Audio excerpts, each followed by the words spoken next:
कानून पर स्टे लगाने से इनकार कर दिया है। सुप्रीम कोर्ट ने कानून के कुछ प्रावधान पर रोक जरूर लगाई है। वक्फ करने के लिए 5 साल मुस्लिम होने की शर्त पर रोक लगाई गई है। सुप्रीम कोर्ट द्वारा वक्फ बोर्ड में 3 से ज्यादा गैर मुस्लिम सदस्य ना हो, ये कहना है सुप्रीम कोर्ट की तरफ से। अपने फैसले में जो है सुप्रीम कोर्ट ने तमाम बातें कही हैं। कलेक्टर वक्फ भूमि विवाद का निपटारा नहीं कर सकते। दरअसल 3 वो मुद्दे जो प्रमुखता से उठाए गए थे, उन 3 मुद्दों पर सुप्रीम कोर्ट की ये टिप्पणी जो है आपको बता रहे हैं इस वक्त सामने आई है।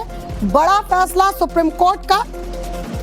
किसी भी कानून की संवैधानिक वैधता पर हमेशा अनुमान होगा, पूरा एक्ट खत्म करने का आधार नहीं बना। फिलहाल कानून पर रोक नहीं है, यानी वक्फ कानून जिसको लेकर कई याचिकाएं दाखिल की थी, अब सुप्रीम कोर्ट की तरफ से कह दिया पूरे कानून पर रोक नहीं लगाई जा सकती। गौरव, सधी हुई जुबान में बताएं कि सुप्रीम कोर्ट ने अपने फैसले में तमाम जो बातें कही हैं उससे क्या चीजें क्लियर हो जाती हैं, क्योंकि पहले तो इसकी वैधता पर ही सवाल खड़े किए गए थे, फिर वो 3 प्रमुख जो बातें उठाई गई थी, जिन मुद्दों को उठाया गया था, उस पर सुप्रीम कोर्ट का रुख क्या रहा, जरा बताएं। देखिए, बहुत आम भाषा में समझें तो दरअसल जो याचिकाकर्ता यहाँ पर पहुंचे थे वो ये चाह रहे थे कि तकरीबन 97 लाख लोगों से मुलाकात और जेपीसी की 36 बैठकों के बाद जो संशोधित कानून लाया गया है और संसद में पास किया गया है बहुमत के साथ, उसे पूरी तरह से रोक दिया जाए। सुप्रीम कोर्ट में चीफ जस्टिस बी.आर. गवई ने साफ साफ कहा कि ये एक तरह से रेयरेस्ट ऑफ द रेयर की स्थिति में माना जाएगा कि किसी कानून के लागू होने पर या उसके प्रावधानों पर किसी कानून पर पूरी तरह से रोक दिया जाए। और सुनवाई के दौरान भी कोर्ट ने यह कहा था कि याचिकाकर्ताओं को ठोस दलील देनी होगी कि संसद से एक पास कानून को पूरी तरह से रोक दिया जाए। ये उचित नहीं होगा क्योंकि ये एक सेटल्ड लीगल प्रोसेस है कि ये कानून को पूरी तरह से रोका नहीं जा सकता। लेकिन कोर्ट ने यह कहा कि कुछ ऐसे प्रावधान है, कुछ ऐसे सेक्शंस हैं। गौरव, माफ कीजिएगा, यहाँ रोकना चाह रहे हैं। इस वक्त जो वकीलों की तरफ से बात कही जा रही है, जरा वो सुनवा देते हैं, दर्शकों को ज्यादा अच्छी तरह से समझ चाहिए। 5 साल के लिए उस प्रोविजन पे स्टे है। साथ ही साथ कि जो सेक्शन प्रोविजो 3C का है उसमें कहा गया है कि जो प्रॉपर्टी है उनको जब तक कि ट्राइब्यूनल का डिटर्मिनेशन हाईकोर्ट के साथ नहीं हो जाता है तब तक उसमें वो स्टे रहेगा, उनको डिस्पोजेस नहीं किया जाएगा, कोई थर्ड पार्टी इंटरेस्ट नहीं क्रिएट होगा। सेक्शन 9 में कहा है कि not more than 4 non members will be non Muslim, और सेक्शन 23 में कहा है कि 3 out of 11 in board will not more than 3 will be non Muslims. Section 23 को स्टे नहीं किया गया है, लेकिन ये कहा गया है कि all effort should be made to appoint CEO from the Muslim community. कर दिया है। तो ओवरऑल इस इंटरिम ऑर्डर को आप लोग किस तरह से देखते हैं, कितनी राहत की बात है? ओवरऑल मैं ये समझता हूँ कि ये काफ़ी अच्छा ऑर्डर है। एक वक्फ बाय यूज़र के सिलसिले में जो काफ़ी कंसर्न था कम्युनिटी का, उसके बारे में भी कोर्ट ने कुछ कहा है और उसको हम पढ़ेंगे। लेकिन ओवरऑल वैसे देखा जाए तो वो अच्छा ऑर्डर है, हम इसको काफ़ी वेलकम करते हैं। In English if you can briefly tell us what is your response to the interim order which has been pronounced right now? See, we consider that today's order on Waqf Amendment Act कर दिया है। केवल ये मांग किया, ये accept कर लिया है कि भाई जो पहले जो अभी व्यवस्था दी गई है कि जो आदमी 5 साल तक प्रैक्टिस करेगा केवल वही वक्फ कर पाएगा, उस सेक्शन को रोका है। बाकी और सरकार ने जो कानून बनाया है उन पे रोक लगाने से इनकार कर दिया है। ये इंटरिम ऑर्डर है। फाइनल हियरिंग जब होगी तो उसके बाद फाइनल डिसीजन होगा। नॉन मुस्लिम मेंबर्स की परसेंटेज में क्या है, कितने मैक्सिमम हो सकते हैं? नॉन मुस्लिम मेंबर्स के बारे में ये भी कहा है कि जब तक रूल नया नहीं फ्रेम हो जाता है तब तक यथास्थिति बनी रहेगी। नया रूल जब फ्रेम हो जाएगा उसके बाद इसका फाइनल डिसीजन होगा। फाइनल हियरिंग इस मामले में फाइनल हियरिंग की भी डेट फिक्स नहीं हुई है। फाइनल हियरिंग अब देखते हैं कब होता है, लेकिन अभी इसमें कोई डेट फिक्स नहीं हुई है। ये बहुत अच्छा फैसला है और सरकार की साजिश और सरकार की मंशा पर माननीय उच्चतम न्यायालय ने बड़े पैमाने पर रोक लगा दी है, अंकुश लगा दी है।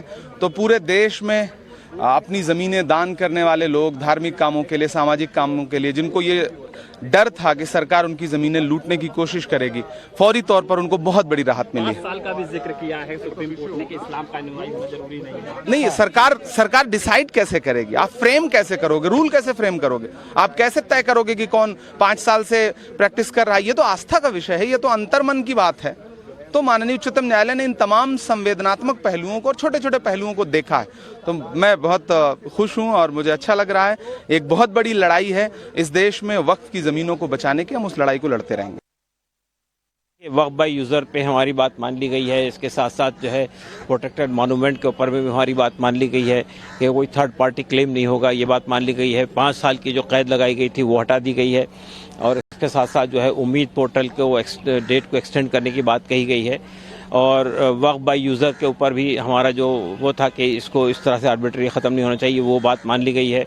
सरकार जो क्लेम करती थी कि हमारी प्रॉपर्टी है तो वक्फ बोर्ड नहीं तय करेगा, ट्रिब्यूनल नहीं तय करेगा, वो बात ख़त्म हो गई है।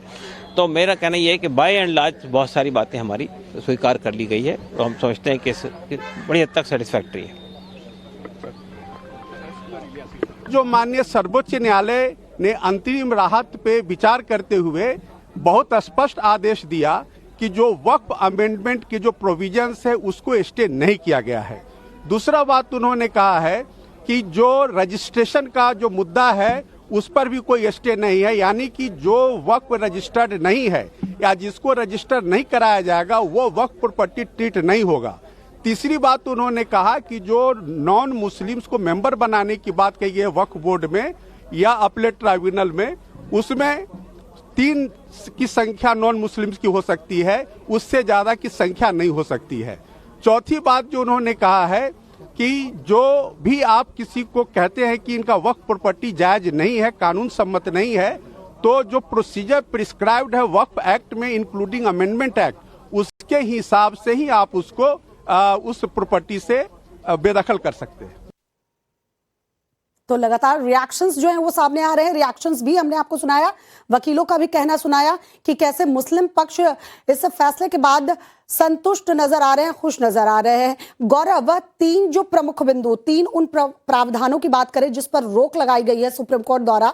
हालांकि मुस्लिम पक्ष के लोगों की भी बात हमने सुनाई, उनका ये कहना था कि फैसला जो आया है उससे वो कहीं ना कहीं संतुष्ट हैं। तो क्या बात यहां पर खत्म हो जाएगी, आगे भी बात बढ़ाई जाएगी? क्योंकि पहले तो बात यही उठी थी कि इस कानून की वैधता को ही चैलेंज किया गया था। देखिए, बहुत इसको इस तरह से समझ लेते हैं कि एक कानून संसद ने पास किया जो कि वक्फ संशोधन कानून 2025 था। इसको चुनौती देने को लेकर मुस्लिम पक्ष जो है यहाँ पर पहुंचा था, जिसमें जमीयत था, ओवैसी थे, इमरान प्रतापगढ़ी, मोहम्मद जावेद, तमाम लोग थे। उन्होंने कहा कि कानून जो है वो मुसलमानों के संवैधानिक अधिकारों को छीनता और उसके कुछ प्रावधान जो है विवादित है, ऐसे में पूरे कानून पर रोक लगा दी जाए। एक हिस्सा ये था कि कानून पर रोक लगा दी जाए। आज सुप्रीम कोर्ट ने केंद्र सरकार को राहत दी है इस आधार पर कि पूरे कानून पर रोक नहीं लगाई गई है, कुछ प्रावधानों पर रोक लगाई गई है, जैसा कि किसी को वक्फ करने के लिए 5 साल से इस्लाम का प्रैक्टिशनर होना चाहिए। कलेक्टर्स की पावर पर अभी फिलहाल रोक लगा दी है। जो वक्फ प्रॉपर्टीज हैं वो वक्फ प्रॉपर्टीज फिलहाल रहेंगी, विवादित प्रॉपर्टीज को डिनोटिफाई नहीं किया जाएगा। लेकिन सबसे बड़े विवाद का विषय याद करिए, वक्फ बाय यूजर या वक्फ बाय डीड था, यानी कि किसी भी प्रॉपर्टी को सिर्फ उसके इस्तेमाल के आधार पर वक्फ संपत्ति घोषित करने का जो विवाद था वो बड़ा विवादित था और कई सरकारी संपत्तियों को वक्फ घोषित कर दिया गया था। केंद्र सरकार ने अपने हलफनामे में कहा था कि सितंबर 2024 तक तकरीबन 6000 सरकारी प्रॉपर्टीज को जो है वो वक्फ घोषित कर दिया गया जो विवादित है। तो ये बड़े विवादों को लेकर अभी सुप्रीम कोर्ट ने कोई स्टे नहीं लगाया, यानी कि वक्फ बाय यूजर पर कोई स्टे नहीं लगाया। दूसरा ये कि पूरी तरह से जो कानून की वैधता या वैलिडिटी है कि कानून को पूर्ण तरीके से खत्म कर दिया जाए, इस पर सुप्रीम कोर्ट बाद में विस्तृत रूप से सुनवाई करेगा। वो सुनवाई अभी बाकी है। अभी सिर्फ जो मुस्लिम पक्ष है वो अंतरिम राहत के लिए आया था और अंतरिम राहत के तौर पर इस पूरे कानून के लागू होने पर वो रोक की मांग कर रहे थे, जो कि सुप्रीम कोर्ट ने पूरे कानून पर रोक नहीं लगाई है। कोर्ट ने कहा कि ऐसे कानून पर रोक लगाना हम इसे संवैधानिक हस्तक्षेप मानेंगे। लेकिन गौरव, अभी ये अंतरिम आदेश आया, गौरव जरा ये भी पॉइंट समझाइए, ये भी पॉइंट समझाइए। अभी ये अंतरिम आदेश आया है, इसमें जो वो प्रॉपर्टी है जो डिस्प्यूटेड हैं, जिन्हें वक्फ घोषित किया गया और आपको ट्रिब्यूनल के पास जाके सुनवाई करनी होती थी, खुद साबित करना होता था कि नहीं प्रॉपर्टी आपकी है, वक्फ की नहीं है। यहां कलेक्टर जांच कर सकते थे, लेकिन उस प्रावधान पर रोक लगा दी गई है। तो अब क्या होगा, जो डिस्प्यूटेड प्रॉपर्टी है उसके लिए वापस से ट्रिब्यूनल के पास ही जाना होगा। देखिए, लेकिन ट्रिब्यूनल के पास जाना तो होगा, लेकिन हमें ये भी देखना होगा कि संशोधित कानून में ट्रिब्यूनल के आदेश को चुनौती देने के लिए भी प्रावधान बना दिए गए, यानी कि ट्रिब्यूनल के आदेश को संबंधित हाई कोर्ट और बाद में सुप्रीम कोर्ट में भी चुनौती दी जा सकती है।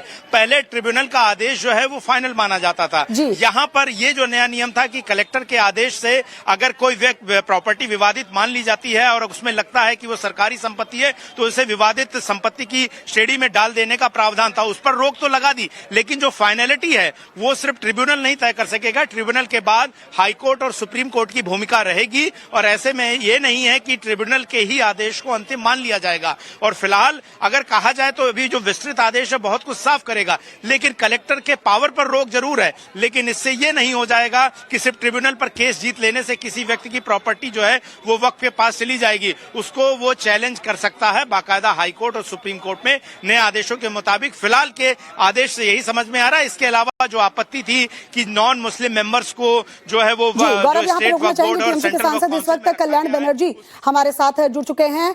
कल्याण बनर्जी जी, स्वागत है आपका टाइम्स नाउ नवभारत पर। सर, इस पूरे फैसले को, अंतरिम आदेश जो आया है सुप्रीम कोर्ट का, इसे आप कैसे देख रहे हैं? लगता है संपर्क हमारा टूट गया है, एक बार फिर से जुड़ने की कोशिश करेंगे। गौरव, कंटिन्यू कीजिए। गौरव, आपके पास आऊं उसके पहले रिएक्शंस जो आ रहे हैं वो जरा सुनवा देती हूँ, फिर मैं आपके पास आती हूँ। जिस पर यह कहा गया था कि चीफ एग्जीक्यूटिव ऑफिसर जो होते हैं सेक्शन 23 में, जो पहले मुस्लिम होते थे, उसके बारे में काफी बहस की गई थी। तो कोर्ट ने कहा है उसको हम अभी स्टे नहीं कर रहे हैं, लेकिन जहां तक हो सके गवर्नमेंट को कंसिडर करना चाहिए कि वो मुस्लिम हो तो बेहतर है। बाकी जो कोर इश्यूज थे उसमें ये था कि कलेक्टर का जो पावर था 3C में प्रोवाइजो जोड़कर कि जब तक वो प्रॉपर्टी डिसाइड नहीं हो जाती तब तक वो वक्फ नहीं मानी जाएगी और रेवेन्यू रिकॉर्ड में उसकी एंट्री नॉन वक्फ कर दी जाएगी। और लगातार रिएक्शंस हम आपको सुना रहे हैं, लेकिन एक बार फिर से कल्याण बनर्जी टीएमसी के सांसद हमारे साथ जुड़ चुके हैं, जेपीसी के मेंबर भी रह चुके हैं। कल्याण बनर्जी जी, ये जो फैसला आया है अभी, हालांकि अंतरिम आदेश है, विस्तृत जानकारी और भी ज्यादा छनकर सामने आएगी, इसे आप कैसे देख रहे हैं सर? देखिए, ये तो इंटरिम ऑर्डर है, ये तो फाइनल नहीं है जी सर। लेकिन जब एक्ट को चैलेंज करते हैं तो कभी कुछ इंटरिम ऑर्डर आ जाएगा तो वो तो बहुत बड़ा चीज है। Normally when act is challenged, no interim order is passed by the court, but in this case some interim orders have been passed. One of the contention हम लोग का जो बात था, जो कलेक्टर का पास सब कुछ नहीं होगा, वह स्टेट गवर्नमेंट का पास नहीं होगा, वो they cannot claim they cannot be judge of their own cause. वो क्लॉज को तो इंटरिम ऑर्डर दे दिया, स्टे कर दिया। दो नंबर हम लोग का बात था वो जो वाकअप जो बोर्ड बना रहा है, काउंसिल बना रहा है, उसमें ज्यादा नॉन मुस्लिम है, मुस्लिम कमती है, उसको भी रेस्ट्रिक्ट कर दिया। जो हम सुना है, हमें तो अब तक नहीं देखा है, जो हमने सुना है। नंबर 3 नंबर है जो 5 बरस का मुस्लिम को रिलीजियन में रहना होगा, प्रोफेस करना होगा, उसको भी स्टे किया है। कुछ मेजर जायगा जो है हम लोग का जो बात था, वो मेजर जायगा में अभी इसको स्टे हो गया, इंटरिम ऑर्डर दे दिया। तो हम इस तरीका से देखते हैं जी, पूरा एक्ट स्टे नहीं हुआ, वो तो कभी नहीं होता है, इंटरिम स्टेज में कभी नहीं होता है, वो भी हम लोग जानते हैं। लेकिन ये जितना आया है वो तो हम लोग का, वो तो बात वक्तव्य थे, हम लोग वो तो बोला था। अभी सरकार को ये जो इंटरिम ऑर्डर आया है उसके बाद सरकार क्या करेगा? हम लोग को जो मेन कंटेंशन था, जो डिस्ट्रिक्ट मजिस्ट्रेट और ऑफिस जीता और एक बड़े खतरनाक अमेंडमेंट को माननीय उच्चतम न्यायालय ने रोक दिया। चलिए, तो एक बड़ी खतरनाक मंशा पर केंद्र सरकार ने रोक लगाई है, ये कांग्रेस सांसद इमरान प्रतापगढ़ी ने कहा, जो कि इस मामले में याचिकाकर्ता भी हैं। तो कल्याण बनर्जी को आप सुन रहे थे, जिनका कहना था कि 3 प्रावधानों पर रोक लगाई गई है और ये अंतरिम आदेश है। अभी विस्तृत आदेश आना बाकी है और उसके बाद देखते हैं, क्योंकि इंटरिम आदेश जो जारी किया गया है जिसमें कानून को पूरी तरह से कानून पर रोक नहीं लगाई गई है।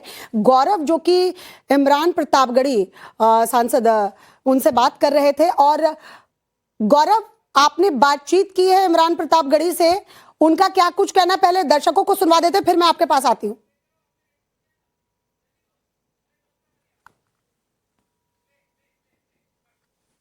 बहुत विवादित थे, उन पर रोक लगाई गई है। इस आज के जो फैसले हैं, अंतरिम फैसले को आप किस तरह से देखते हैं? मैं इसे एक बड़ी राहत और यूं कहूं कि जीत के तौर पे देखता हूं, तो मुझे लग रहा है ये ज्यादा सही शब्द है। 4-5 जो बड़े अमेंडमेंट्स थे जो इस कानून को बहुत ही खतरनाक बना रहे थे और पूरी तरह से वक्फ की देखरेख करने वालों के लिए, वक्फ की संपत्तियों को यूज करने वालों के लिए एक तरह से उनको बेदखल करने वाले पॉइंट्स थे, उस पर माननीय उच्चतम न्यायालय ने रोक लगाया। कलेक्टर राज जो लाने की कोशिश थी उस पर रोक लगाया। प्रैक्टिसिंग मुस्लिम कैसे डिसाइड होगा ये माननीय उच्चतम न्यायालय ने पूछ लिया और उस अमेंडमेंट पे रोक लगाया।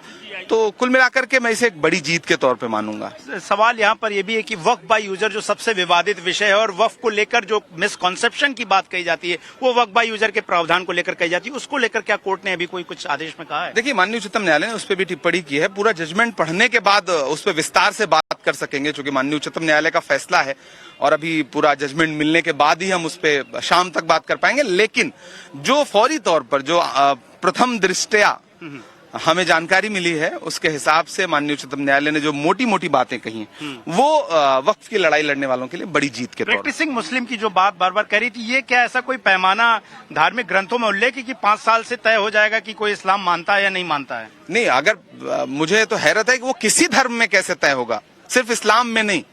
आप किसकी आत्मा में झांक करके बताएंगे कि कौन प्रैक्टिसिंग हिंदू है, कौन प्रैक्टिसिंग मुस्लिम है, कौन प्रैक्टिसिंग ईसाई है? कैसे डिसाइड करेंगे आप? तो माननीय उच्चतम न्यायालय ने सरकार की उस मंशा को समझा है जो उस पूरे कानून को खतरनाक बना रहा था। तो ये एक बड़ी जीत है और एक बड़े खतरनाक अमेंडमेंट को माननीय उच्चतम न्यायालय ने रोक दिया। चलिए, तो एक बड़ी खतरनाक मंशा पर केंद्र सरकार ने रोक लगाई है, ये कांग्रेस सांसद इमरान प्रतापगढ़ी ने कहा, जो कि इस मामले में याचिकाकर्ता भी हैं। नए वाले कानून को एक तरीके से पूरी तरह वैलिडेट कर दिया है। बहुत सारे ऑब्जेक्शन लिए गए थे, बहुत सारे धाराओं पे स्टे करने की मांग की गई थी, माननीय सुप्रीम कोर्ट ने उसको नकार दिया है। केवल उनको इतनी रिलीफ मिली है कि जो नए वाले कानून में व्यवस्था थी कि जो 5 साल तक प्रैक्टिसिंग मुस्लिम होगा वही वक्फ कर पाएगा, उसको माननीय सुप्रीम कोर्ट ने स्टे किया है। बाकी और सारी मांगें नकार दी गई हैं। जहां तक बात ये थी कि ये डीएम के यहाँ सुनवाई होगी या ट्रिब्यूनल में, उस पर भी स्पष्ट कर दिया है कि जो मामले ट्रिब्यूनल में चल रहे हैं उसकी ट्रिब्यूनल में ही सुनवाई होती रहेगी। लेकिन जो नया आएगा विषय वो डीएम के सामने जा सकता है या वो आदमी कोई ट्रिब्यूनल में ले जाना चाहे तो ट्रिब्यूनल में भी, उसमें कोई अभी तक रोक नहीं लगाई है। तो इस फैसले का मैं स्वागत करता हूं। मैं आशा करता हूं कि माननीय सुप्रीम कोर्ट जल्दी से इसकी फाइनल हियरिंग कर देगा और इसका फाइनल डिसीजन भी जल्दी आ जाएगा। गौरव, आपने इमरान प्रतापगढ़ी से बात की। अब उनका ये कहना है कि कुल मिलाकर जो बातें उन लोगों द्वारा उठाई जा रही थी और जो इस कानून को खतरनाक बताई जा रही थी, उन प्रावधानों पर रोक लगाया और इसे वो बड़ी जीत कह रहे हैं। लेकिन अगर हम देखें, याचिकाकर्ता जो हैं इस कानून की वैधता पर ही सवाल उठा रहे थे। क्या अब ये लगता है कि फौरी तौर पर जो 3 प्रावधानों पर रोक लगाया गया अंतरिम आदेश में, उससे खुश हो गए हैं और अब उन्हें लगता है कि शायद पूरा कानून पर रोक लगाने की जरूरत नहीं थी, मन बदल गया? नहीं, देखिए, याचिकाकर्ताओं की मांग तो पूरे कानून पर ही रोक लगाने की मांग थी और जितनी दलीलें और जितनी सुनवाई हुई वही थी। और केंद्र सरकार ने तकरीबन 1300 पन्नों का जो जवाब दाखिल किया था वो इसी इर्द गिर्द था कि कानूनों की वैधता को चुनौती देने वाली जो याचिकाएं हैं दरअसल वो गुमराह करने वाली हैं। केंद्र सरकार ने एक महत्वपूर्ण बात कही थी। उन्होंने कहा था कि जो वक्फ बोर्ड है वो कोई धार्मिक संस्था नहीं है बल्कि एक कानूनी संस्था है और मुतवल्ली का काम जो है वो धर्मनिरपेक्ष होता है। और ऐसे में केंद्र सरकार ने कहा था कि प्रॉपर्टीज का रजिस्ट्रेशन का जो नियम जो है वो 1923 के बाद लेकर बना था, उन कानूनों के दुरुपयोग का इस्तेमाल करके सरकारी संपत्तियों को हड़पा जा रहा था। 5,974 सरकारी संपत्तियों को सितंबर 2024 तक वक्फ घोषित कर दिया गया और उनको विवाद में डाल दिया गया। और चूंकि ट्रिब्यूनल का आदेश अंतिम होता है, ऐसे में कई प्रॉपर्टीज को लेकर सरकारें अभी भी लड़ाई लड़ रही हैं। हालांकि एक जो विवादित विषय था जिसको लेकर इमरान प्रतापगढ़ी ने कहा कि वो जीत रहे हैं, जीत मानते हैं, जिसमें कि एक व्यक्ति जो 5 साल से कम इस्लाम धर्म धर्म की प्रैक्टिस या इस्लाम को मान रहा हो वही वक्फ कर सकता है। इसको लेकर सुप्रीम कोर्ट ने कहा है कि जब तक इसको लेकर सरकार जो है किसी तरह का गाइडलाइन फ्रेम नहीं कर देती है कि आखिर कैसे माना जाएगा कि कोई व्यक्ति इस्लाम का प्रैक्टिस कर रहा है या नहीं कर रहा, उसका पैमाना क्या होगा, तब तक के लिए इस पर रोक लगाई गई है। यानी कि अगर केंद्र सरकार इस बात को लेकर ये कहती है कि उसने इसके लिए कोई नए तय नियम बना लिए जिससे वो डिटरमाइन कर सके कि एक व्यक्ति जो है वो 5 साल से इस्लाम प्रैक्टिस कर रहा है और ये हम पता लगा सकते हैं, तो संभवतः उसमें राहत मिले। लेकिन आप देखिए कि जो वक्फ बाय यूजर का सबसे बड़ा विवाद था जिसे हम समझना चाहेंगे, जिसे हम कहना चाहेंगे, मान लीजिए कि मसलन कोई एक सरकारी खाली जमीन पड़ी थी जिस पर अचानक से जो है पिछले कुछ सालों में जो है वहां पर धार्मिक क्रियाकलाप होने लगे, उसके बाद अचानक से उसको वक्फ बोर्ड ने वक्फ बाय यूजर या वक्फ बाय डीड के आधार पर वक्फ संपत्ति घोषित कर दिया, जबकि वो सरकारी संपत्ति थी।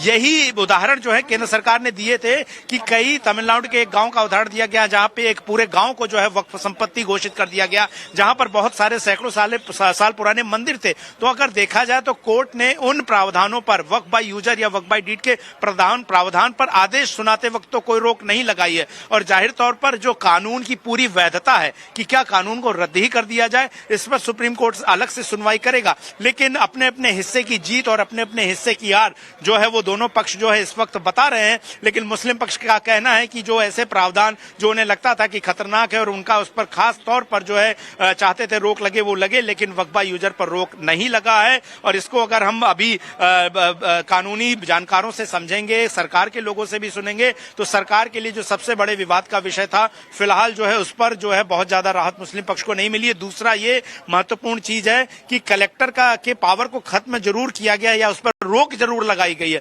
लेकिन दूसरा रास्ता ओपन कर दिया गया है। दूसरा रास्ता खुला हुआ है गौरव कि आप ट्रिब्यूनल का फैसला ही आखिरी फैसला नहीं होगा, आप कोर्ट में उस फैसले को चैलेंज कर सकते हैं। तो अगर कलेक्टर के पावर को कम किया गया है तो यहाँ इस चीज को ऐसे बैलेंस किया गया है। हालांकि जब विस्तृत तौर पर फैसला सामने आ जाएगा तो इस पर और भी बहस जो है वो होगी। फिलहाल